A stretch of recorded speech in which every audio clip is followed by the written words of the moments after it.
काय विषय? खरं तर हा जरांगे समर्थकांचा कट असायला पाहिजे, कारण मी जरांगे असेल, शरद पवारांच्या विरोधात असेल, कारण की सत्य बोलणाऱ्याच्या विरोधात असे कृत्य होत असतात।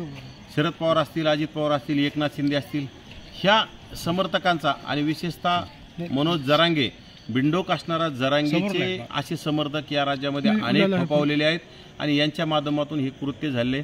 कारण की माझी गाडी गेल्या म्हणजे काल म्हणजे दुपारी 5 वाजल्यापासून तर आजपर्यंत अक्षरशः बंद असून झाकून ठेवलेली होती।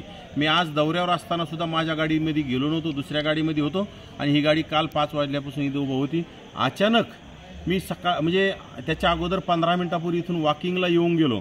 जेवण केल्याच्यानंतर 2-5 माणूस चलत, त्या टायमिंगमध्ये मी चालून येऊन गेलो। त्या टायमिंगला इथं कोणी नव्हतं आणि त्यानंतर गाडी चेतल्याचा इथं कलमा झाला। कॉलनीमधील सगळ्यांनी आवाज दिला आणि त्यानंतर बाहेर मी आलो तर माझ्या गाडीचं सगळं कवर वगैरे जळत आलं होतं आणि यामध्ये समोरून पाहिलं तर पेट्रोल टाकून जाळण्याचा प्रयत्न केला आहे। हे बघा, माझी गाडी जाळल्याने मला काही फरक पडत नाही। मी काही जरांगेसारखा भिकारचोट नाही, मी जमीनदाराचं लेकरू आहे आणि मी ओबीसीचा आवाज कधी दबून देणार नाही। ओबीसीसाठी लढत राहणार। माझी गाडी जाळल्याने माझा आवाज बंद होणार नाही। माझी शरद पवारांना माझी सूचना आहे, माझी अजित पवार असतील, माझी एकनाथ शिंदे आणि म्हणजे पिसाळलेला कुत्रा जरांगेला सुद्धा माझी सूचना आहे, माझी गाडी जाळल्याने मला काही फरक पडत नाही।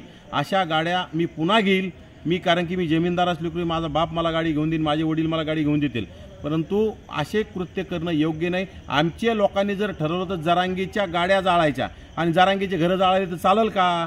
परंतु आम्ही डॉक्टर बाबासाहेब आंबेडकरांचं संविधान मानणारे आहोत। आम्ही कुठलंही चुकीचं कृत्य करत नाहीत। आम्ही संविधानानुसार आणि लोकशाही मार्गाने आंदोलन करणारे आहोत। परंतु ही जर झुंडशाही निर्माण होत असेल तर ओबीसी सुद्धा अशा गोष्टी करू शकते ना। परंतु आम्ही आमच्या ओबीसी बांधवांना, ओबीसी कार्यकर्त्यांना, ओबीसी पदाधिकाऱ्यांना आम्ही कुठल्याही गोष्टी अशा करून देत नाहीत, निर्बंध लावण्याचं काम करतो। परंतु जरांगेला आमची सूचना आहे, तुम्ही जर अशी दादागिरी आणि आमच्या गाड्या जाळण्याचा पर्यंत उभ्या गाड्या जर जाळत असेल तर आम्ही तुमच्या सुद्धा गाड्या आमच्या कार्यकर्त्यांनी जाळल्या तर मग तुम्ही आश्चर्य मानू नका। त्यामुळे तुम्ही असे चुकीचे कृत्य करू नका। माझी प्रशासनाला, पोलीस प्रशासनाला विनंती की हा गुन्हा जरांगेच्या नावाने दाखल झाला पाहिजे। हा गुन्हा शरद पवारांच्या नावाने, शामळा रोहित पवारांच्या नावाने, अजित पवारांच्या नावाने, एकनाथ शिंदेच्या नावाने गुन्हा दाखल झाला पाहिजे। कारण की माझी गाडी, मी ह्या लोकांच्या विरोधात बोलतोय आणि सत्य बोलतोय, जो ओबीसींची बाजू घेऊन बोलतोय, ओबीसींचं अस्तित्व टिकवण्यासाठी बोलतोय, म्हणून यांनी हा केलेला कटकार असणार नाही। परंतु माझी गाडी जाळल्याने मला काही फरक पडत नाही। मी लढत राहणार, मी बोलत राहणार।